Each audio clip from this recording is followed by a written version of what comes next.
Well, against the odds, there are new stories of survival following that catastrophic earthquakes in Turkey and Syria 10 days ago. I mean, this is nothing short of incredible. Several people have been pulled from the rubble alive just over the past few days. And now the focus turns to getting humanitarian aid to millions of survivors. And we've been discussing this since the incident took place. Concern is especially high in Syria, where global health officials are warning of a looming health crisis now if hundreds of thousands of people do not get permanent housing soon. CBS News foreign correspondent Imtiaz Tyab joins us now from Konya, Turkey. Imtiaz, these stories of people being rescued alive after more than 200 hours are really incredible. How are they surviving? Hey guys, yeah, I mean, look, it's nothing short of a miracle, and we don't use the word miracle a lot, when reporting on stories, but how else do you explain people being pulled out of the rubble 10 days after a massive earthquake? And these are people who've had next to no food, next to no water, and more importantly, it's freezing. You can tell where I am, it is so cold. The temperature drops below zero, and yet over the past few days, as you mentioned in your introduction, we've seen multiple rescues. Now, if we can sort of look at some sort of pattern, the only thing that I can really sort of pinpoint for those survivors is their age. More often than not, they're fairly young, 10, 12, 13, maybe 16 years old. But again, nothing short of a miracle as we are still seeing survivors being pulled out of the rubble. And those young folks able to survive because of their physiology, because they're smaller, because they're more adaptable. It's just remarkable. I know that you were just in Rebelheld, northern Syria, much more dire situation there. Tell us about what you saw and what Syrians were saying to you about what they're going through.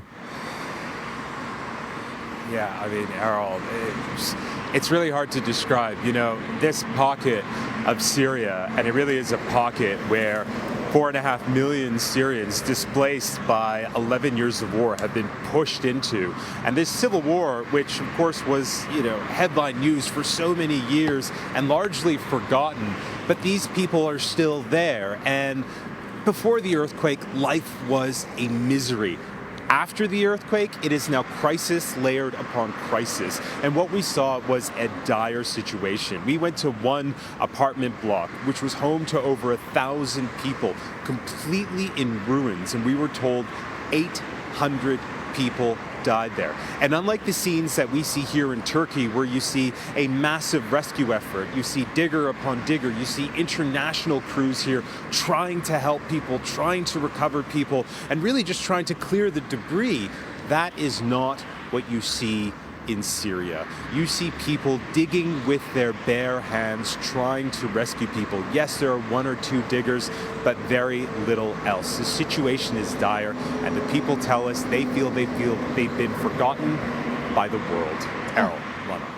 Imtiaz, when you're talking about the differences you're seeing between Turkey and Syria, with very little aid and assistance reaching that area, tell us what's being done to improve things. Are they right in saying that they feel neglected by the rest of the world? It really looks like that.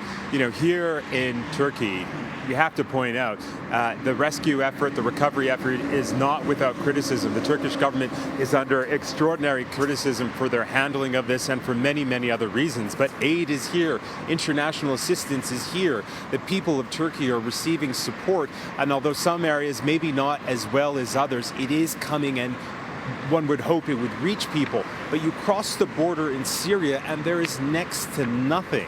In fact, up until a few days ago, only 2 aid convoys had crossed into Syria. Again, 4.5 million people are living there. Many tens of thousands of people affected by this quake. Now, many people are looking at the Syrian President Bashar al-Assad.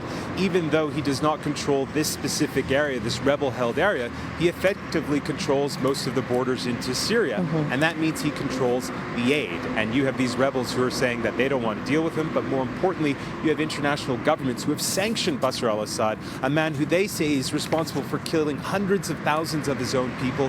They do not want to legitimize him. And so it's a very complex situation, but aid is coming through. The UN has managed to open up 2 border posts with Syria to send some aid in, but it really is just a drop in the bucket. And as we've been saying, the people of Syria saying they have been forgotten and that their lives will just be an ongoing misery. Well, Imtiaz, we really appreciate you being there in Turkey and bringing us the stories from Syria so that for at least our viewers, they are not forgotten. Thank you.